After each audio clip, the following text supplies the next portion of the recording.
does enlightenment help with bad habits and addictions?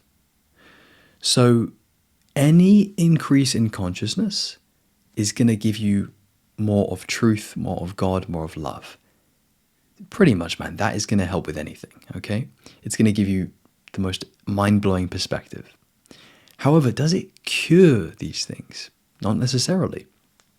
To give you a really interesting take on this, man, I've had experiences where, I've had really, really cool shifts in consciousness, like really profound enlightenment experiences. And yet, the love that I was accessing was so deep and so profound. You could say God didn't say to stop those bad habits and addictions. This is where it gets radical. God, if it was speaking, as it was speaking through me, it said to me, your addictions and bad habits are love. It didn't actually say, stop doing them. My inner wisdom said, anything you do is love. So the love was so deep, I managed to find myself in a place that was actually okay with doing those things. Now, that being said, if you were to tune in to your human self, so to place attention on the human you, the ego you, during one of these experiences, you can focus and basically ask questions like, dude, or not saying to God, dude, that's what I do actually, man, I say that all the time. But dude, what do I need to do to improve myself, to better myself, to increase the quality of myself, my mind, and my experience of life? If you ask this question, the thing with one of these, experiences is you'll get a lot of truth. So we said earlier, you get loads of love, you get a lot of truth as well. So you won't really be able to BS yourself, man. You'll just be overwhelmed with truth. And this truth will give you a very powerful perspective, a very different perspective, almost like a bird's eye view perspective that's so different from what you've normally been experiencing. Because, usually, man, you're on the ground and you're like doing the thing. Let's say your addiction was smoking. You're on the ground and you're like just chain smoking, right? From this perspective of truth, you get to go like, and you get to see yourself from this bigger point of view.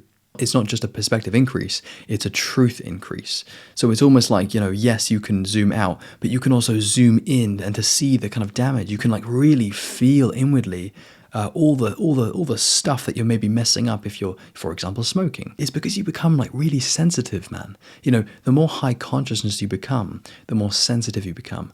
And it's like you can feel on a cellular level the damage that you're doing to your body with one of your addictions.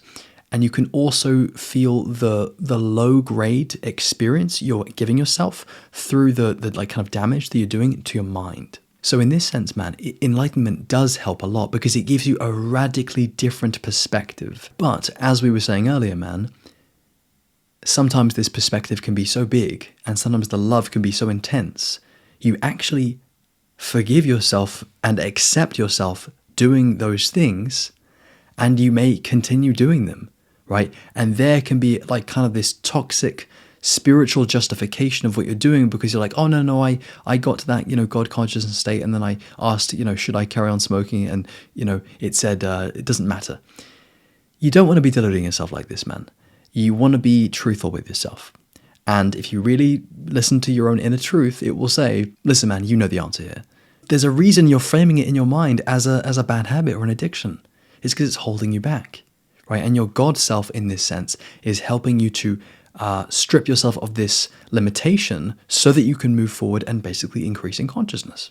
I hope that's given you some perspective today. We will probably come back to this because, what we've spoken about in the past with PMO a lot, that can be very much an addiction. It can be a hugely bad habit. And so essentially what I've done in my own life and what we can talk about doing as well is using consciousness to overcome bad habits and dysfunctional ways of being, using consciousness to transcend your addictions and become a more conscious person.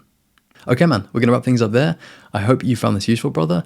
As always, take care, and my friend, peace.